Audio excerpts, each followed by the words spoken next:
Oil కూడా వేసేసా. ఆ oil వేడయ్యేదాకా stove ని సిమ్ లోనే పెట్టు. ఓకే. నువ్వు లైన్ లోనే ఉండు. Okay madam.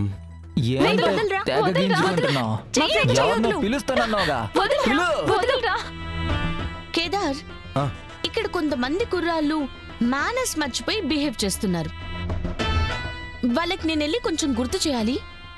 అప్పటి వరకు నేను ప్రాసెస్ ఫోన్లో చెప్తుంటా, నువ్వు వంట చేస్తావా? Okay madam. ఆయిల్ వేడెక్కగానే అక్కడే చెక్క, బిర్యానీ ఆకు, లవంగాలు అన్ని కలిపి ఒక చిన్న ప్లేట్లో పెట్టాను కదా, అవన్నీ ఆయిల్లో వేసి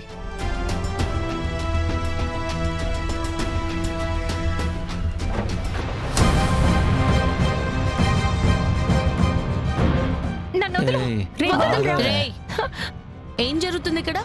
ఏం లేదు మేడం, మేము గుడ్ బాయ్స్ లా మా పని మేము చేసుకుంటుంటే వీళ్ళొచ్చి పోలీసులకు చెప్తామని బెదిరిస్తున్నారు. అది తప్పు, అలా చేయకూడదు అని చెప్తున్నా. చెయ్యొద్దల్రా, వదులు. వదలరా. నీ చేయి పట్టుకోలేదని ఫీల్ అవుతున్నావా? నీ చేయి కూడా పట్టుకుంటా.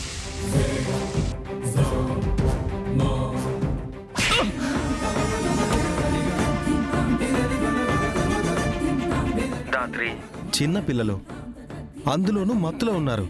కొంచెం చూసుకొని కొట్టు. నెక్స్ట్ ఏం చేయాలి?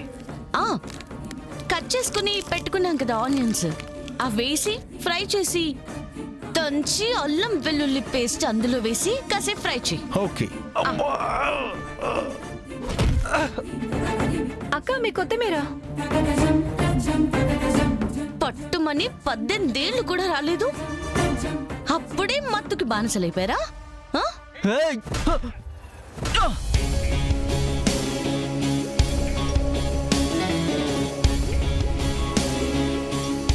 నెక్స్ట్ ఇది అల్లం వెల్లుల్లి పచ్చి వాసన పోయే వరకు లైట్ గా రోస్ట్ చేసి దాంట్లో చికెన్ వేసి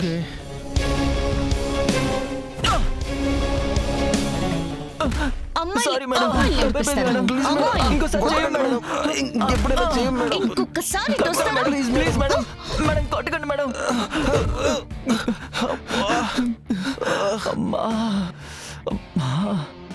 కేదార్, చికెన్ లో పసుపు, కారం, సాల్ట్, జింజర్ గార్లిక్ పేస్ట్, ధనియాల పౌడర్ బాగా కలిపేసి దాన్ని అలాగే ఉంచు. Okay madam.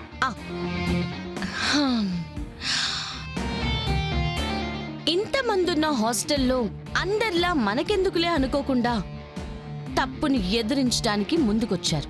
Very good, keep it up. ఇంకా వీళ్ళ సంగతి నేను చూసుకుంటాను. వీళ్ళిక మళ్ళీ ఇటువైపు రారు. మీరిక వెళ్ళండి. థాంక్యూ అక్క.